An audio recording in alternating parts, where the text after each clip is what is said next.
நன்னெறி கதைகள். கதையோட தலைப்பு சூடான முட்டை மசாலா. யார் யாருக்கெல்லாம் முட்டையில் செய்கிற உணவுகள் எல்லாம் ரொம்ப பிடிக்குமோ நம்மளோட சேனலுக்கு ஒரே ஒரு சப்ஸ்கிரைபை தட்டி விடுங்க. வாங்க இப்போ கதைக்குள்ளே போகலாம். மழைக்காலம் ஆரம்பித்ததுனால விடாத மழை பெய்யுது. மழை அடித்து ஊற்றுது. ஊர் முழுக்க மின்சாரமே இல்லை. எங்கே பார்த்தாலும் ஒரே தண்ணி தான். பள்ளம் பள்ளமாக இருக்கா, மேடு எது பள்ளம் எதுன்னே தெரியல. அப்படி இருக்கு ஊரே. தண்ணீர் பஞ்சம் இந்த வருஷம் இருக்கவே இருக்காதுன்னு நினைக்கிறேன். ஏரி குளமெல்லாம் நிறைஞ்சிருக்கும். அப்படி ஒரு மழை. பூச்சிகளோட சத்தம் கூட ஏதோ பரவாயில்ல போல இருக்கு. ஆனால் தவளைங்களோட சத்தம்தான் காதை கிழிக்குது. அங்கங்க தவளைங்க கத்திக்கிட்டே கிடக்குதுங்க. பாவம், அதுகளும் எங்கே போகும்? மழை பெஞ்சிருக்குதுல்ல, சொர்க்கமாட்டம் மழை தண்ணியில் போய் உட்காந்துக்குச்சுங்க. அது மட்டும் இல்லாமல் தவளைகள் நிறைய முட்டையிட்டுருக்குங்க. பார்க்குறதுக்கே ரொம்ப அழகாக இருக்குது. ஊருக்குள்ளே ஒரு கடையை கூட திறக்கவே இல்லை. எல்லா கடைகளும் மூடி தான் இருக்குது. மழை இப்படி பெஞ்சதுன்னா எப்படி வெளியில் போய் வியாபாரம் பார்க்க முடியும்? இல்லாட்டா மக்கள் தான் வந்து வாங்கிடுவாங்களா என்ன? எதுவும் பண்ண முடியலல்ல. இருக்கிறத வச்சு சமைச்சு சாப்பிட்டுக்கலான்னு எல்லாரும் அவங்க வீட்டுக்குள்ளேயே பாதுகாப்பாக இருந்துட்டுருக்குறாங்க. இந்த கல்பனாவுக்கு ஒரே கோபமாக வருது. அட என்னடா இது கொடுமை! இந்த கரண்ட்டாவது இருந்தால் நல்லா இருக்கும். ஒரு வேளை ஆக மாட்டேங்குது. தேங்காய் குழம்பு கரைக்கலான்னு பார்த்தா கரண்ட் இல்லை. மிக்சி வேணுமே, எங்கே போகிறது? அந்த காலத்தில் நாங்கள் அம்மியில் அரைச்சோம், உரல்ல மாவாட்டுவோம். இப்போ என்னத்தை பண்ண முடியும்? அந்த மாதிரியா இருக்குது இந்த காலம். உடம்பு ஒத்துழைக்கணும்ல. இருந்தாலும் அதெல்லாம் முடிஞ்சு போச்சு, பழைய காலம். இந்த காலத்தில் இப்படியே பழகிட்டோம் மிக்சி கிரைண்டருன்னு. இந்த மழையாலேயே திரும்பவும் அம்மி உரலெல்லாம் பயன்படுத்த வேண்டிய வேலை வந்துடுமோ என்னமோன்னு பயமாக இருக்குது. ஆண்டவா, கரண்ட்டு வந்துடணும் சீக்கிரமாக. ஒரு நாள் கூட இப்படி கரண்ட் இல்லாமல் இருக்கவே முடியாது. குளிர்லையும் ஃபேனை போட்டுக்கிட்டு போர்வையை இழுத்து போர்த்திக்கிட்டு தான் தூங்குவனே தவிர இந்த கரண்ட் இல்லாமல் தூக்கமே வரமாட்டேங்குது. கொசு பயங்கரமாக கடிக்குது. லேசாக அந்த ஃபேன் ஓடுற சத்தத்தை கேட்டாலே எப்படியோ வரும் தூக்கம். அவ்வளோ நல்லா இருக்கும். இப்போ என்னதை தான் பண்ணுறதோ தெரியலன்னு புலம்பிக்கிட்டே ஃபோனில் உள்ள டார்ச் லைட்டை ஆன் பண்ணிட்டு நின்றுட்டுருக்குறாங்க. அவங்களோட மருமக சுஜி சிரிப்பாக சிரிக்கிறாங்க. அத்தை, கரண்ட் இன்னைக்கு தானே போணுச்சு, வந்துடும். மழை இப்படி பெய்யுதில்ல, அப்போ எப்படி உடனே கரண்ட்டு விடுவாங்க? அங்கங்கே மரங்கள் எல்லாம் விழுந்து போய் கிடக்குது. என்னைக்கு கரண்ட்டு வரும்னு நம்மளால குறிப்பாக சொல்ல முடியாது. நம்ம தான் புரிஞ்சுக்கணும் அத்தை. அவங்க பாவம் உயிரை பணைய வச்சு மின்சார வேலையை பார்த்துட்ருக்குறாங்க. இந்த மழையில் போயிட்டு ஒயர் எங்கே இருக்குன்னு பார்க்க முடியுமா என்ன அவங்களால? எப்போ பார்த்தாலுமா கரண்ட்டை கட் பண்ணிக்கிட்டே இருக்கிறாங்க. இல்லை, மழை பெஞ்சால் மட்டும்தான் இந்த பிரச்சனை.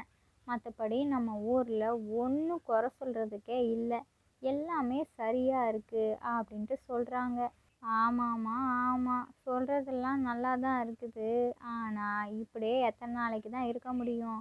சின்ன சின்ன பச்சை பிள்ளைங்கள்லாம் தூங்க மாட்டேங்குதுங்களே ஊருக்குள்ளே.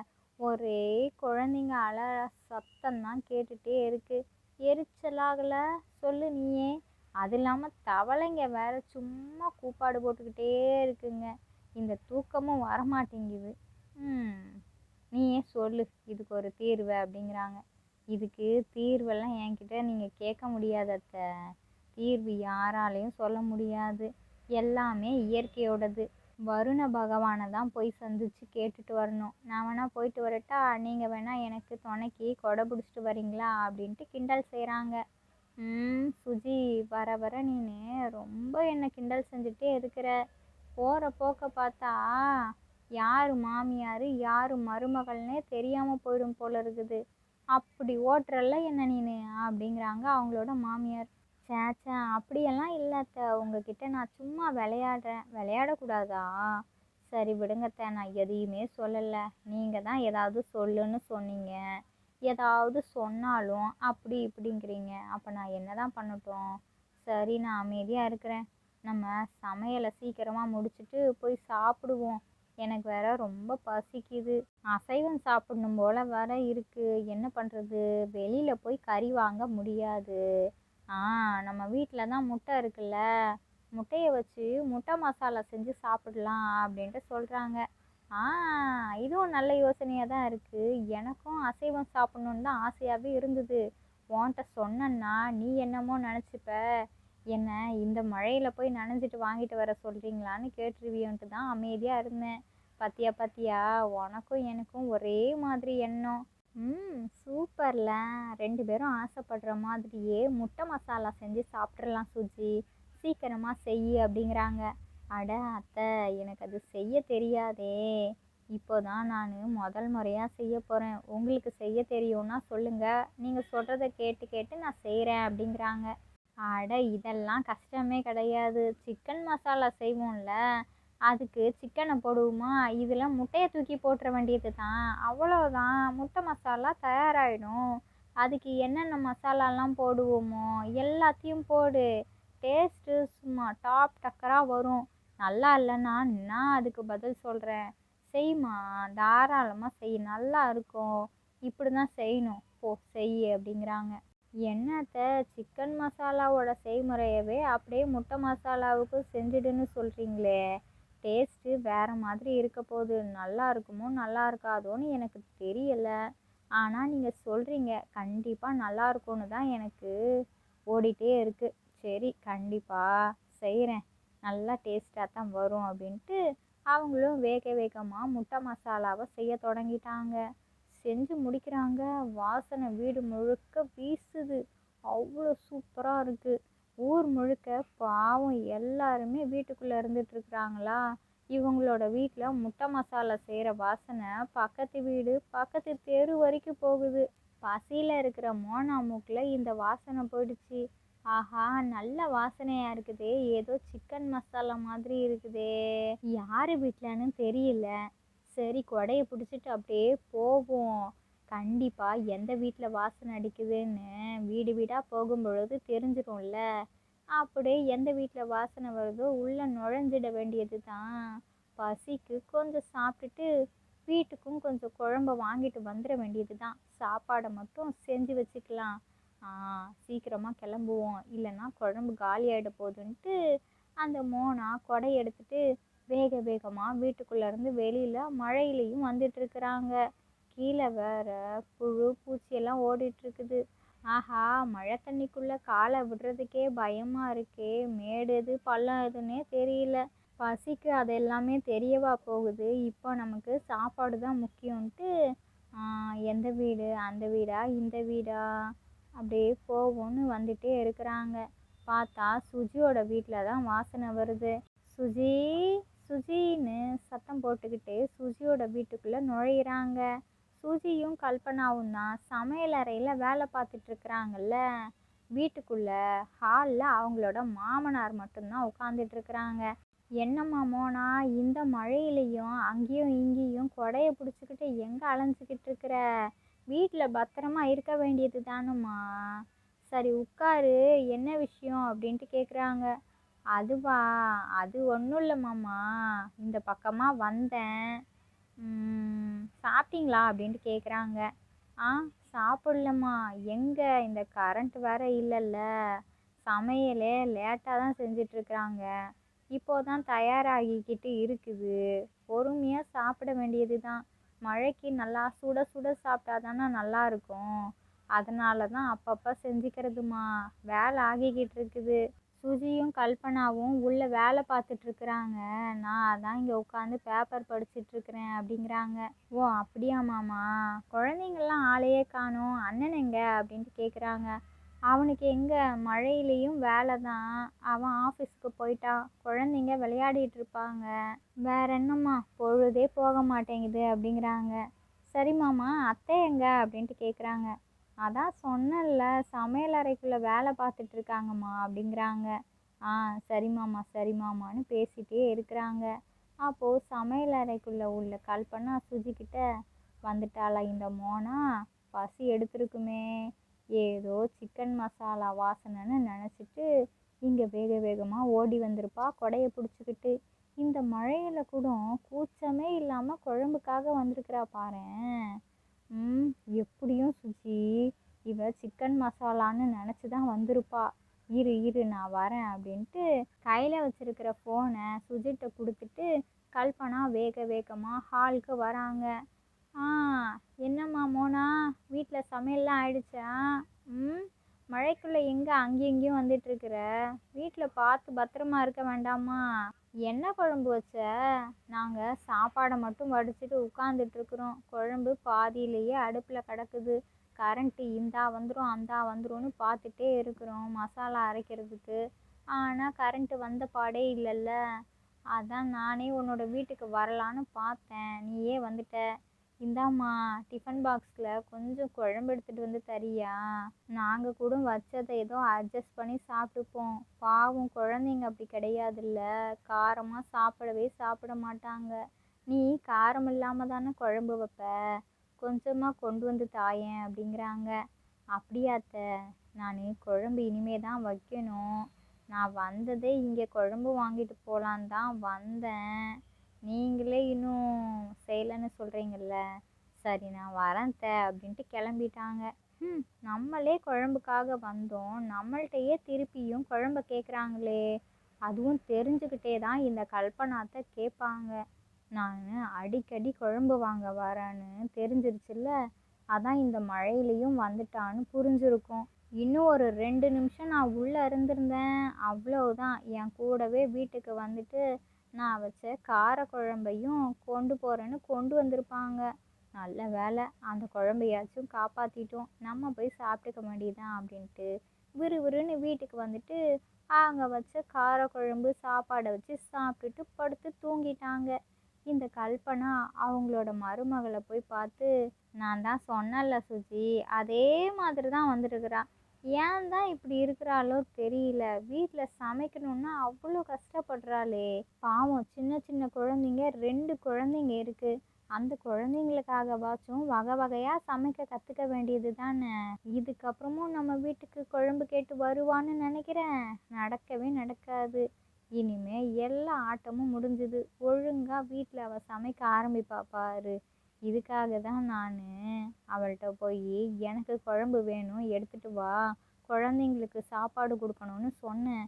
அவள் அப்படியே ஓடிட்டா பாரு, நான் குழம்பே வைக்கலன்னு. அதான் எனக்கு சிரிப்பு தாங்கலை அப்படின்ட்டு சிரிச்சிட்டே இருக்கிறாங்க. அதுவும் சுஜி போயிட்டு வரேன்னு கூட சொல்லாமல் விறுவிறுன்னு கிளம்பிட்டா. அப்போ பார்த்தியா, விட்டா நான் அவள் கூடவே அவங்க வீட்டில் உள்ளதையும் கொண்டு வந்துடுவேன்னு பயம் வந்துருச்சோ என்னமோ. அவள் கண்டிப்பாக வீட்டில் ஏதாச்சும் குழம்பு செஞ்சுருப்பா. நம்ம வீட்டில் முட்டை மசாலா சிக்கன் மசாலா வாடை அந்த தெரு வரைக்கும் வீசுச்சுல்ல, அதான் கொடையை பிடிச்சிட்டனாலும் போயிட்டு வந்துடுவோமேனு வந்திருப்பா அப்படிங்கிறாங்க. சரி அத்தை, பரவாயில்ல விடுங்க, பாவம் அவங்களே குழம்பு இல்லாமல் தானே வீட்டுக்கு போனாங்க. நம்ம என்னடான்னா அவங்கள நினச்சி பேசி சிரிச்சிட்ருக்குறோம். பாவம் குழம்பி போயிருப்பாங்க, சிக்கன் மசாலா கிடைக்கும்னு நினச்சிட்டு. சரி அத்தை, சமையல் முடிஞ்சிருச்சுல, வாங்க சாப்பிடலாம் அப்படிங்கிறாங்க. வா வாம்மா சாப்பிடுவோம் அப்படின்ட்டு சாப்பிட உட்காந்த உடனே கரண்ட் வந்துருச்சு. ஐ ஜாலி ஜாலி, கரண்ட் வந்துருச்சு அப்படின்ட்டு அந்த 2 குழந்தைங்களும் ரொம்ப சந்தோஷமாயிட்டாங்க. சுஜியோட கணவன் மட்டும் இன்னுமே ஆஃபீஸ்லேருந்து வீட்டுக்கு வரலை. ஆனால் வீட்டில் எல்லாருமே முட்டை மசாலாவை ருசித்து ரசித்து நல்லா ஜாலியாக சாப்பிட்டுருக்குறாங்க.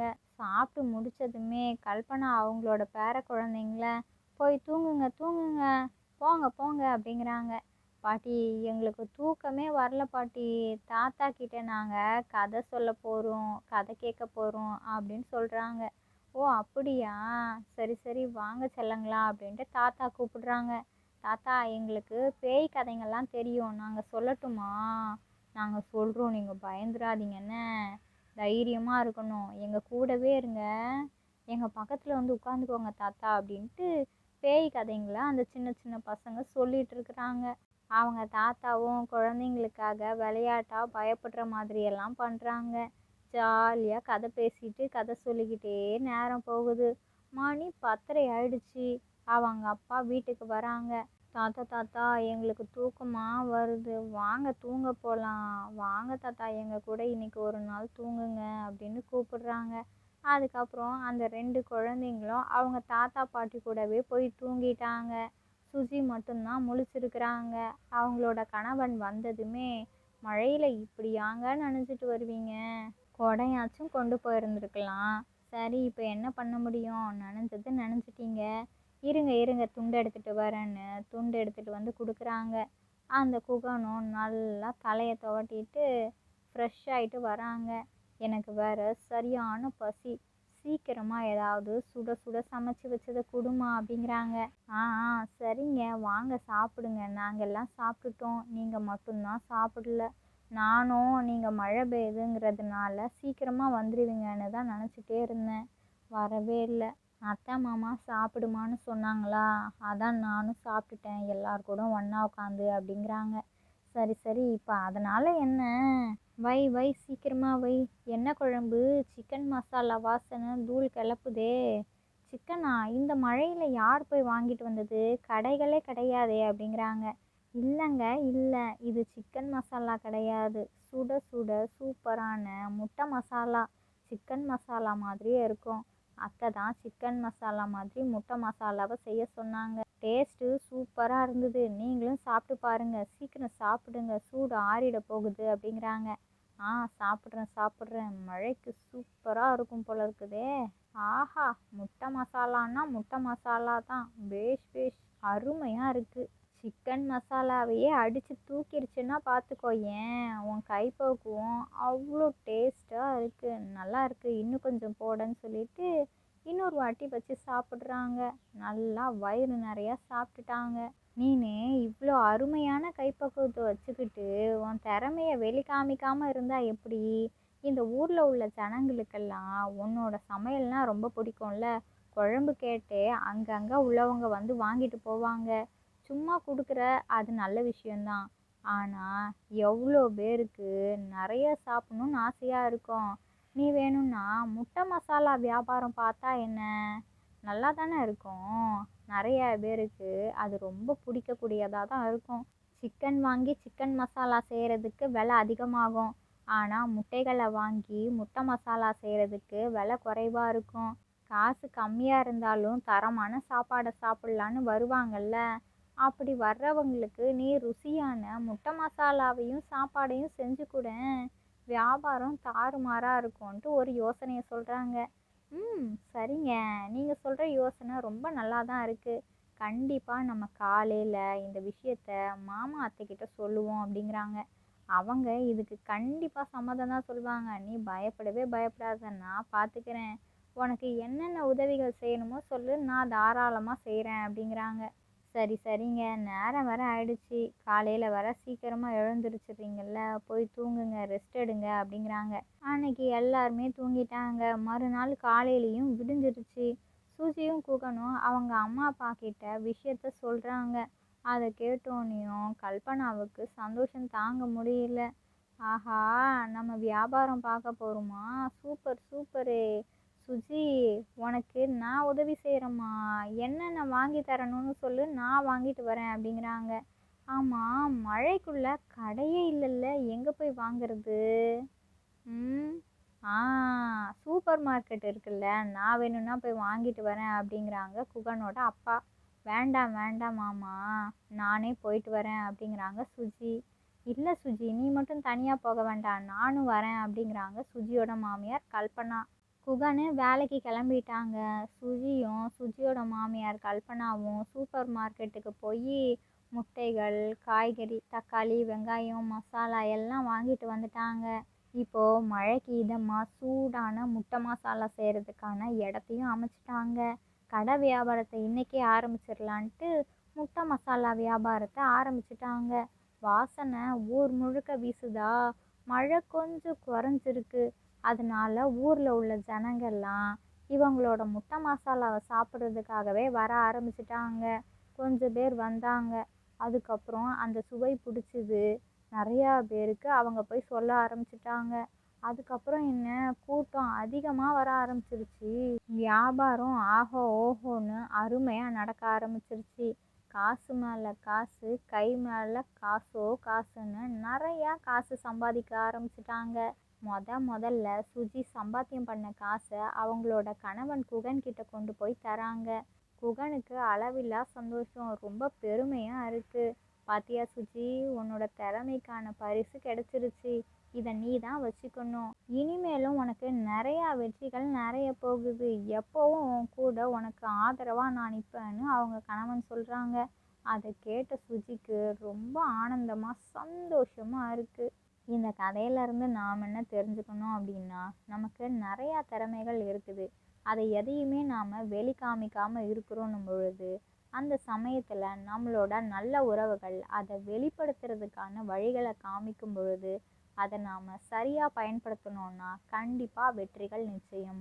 இந்த கதை பிடிச்சிருந்தா லைக் பண்ணுங்கள், ஷேர் பண்ணுங்கள், உங்களோட கருத்துக்களை கமெண்ட் பாக்ஸில் கமெண்ட் பண்ணுங்கள். இது மாதிரி சுவாரஸ்யமான கதைகளெல்லாம் பார்க்கணுமா, நம்மளோட சேனலை சப்ஸ்கிரைப் பண்ணுங்கள். இதோட இன்னொரு கதைகள் வீடியோவில் பார்க்கலாம். ஓகே, பாய்.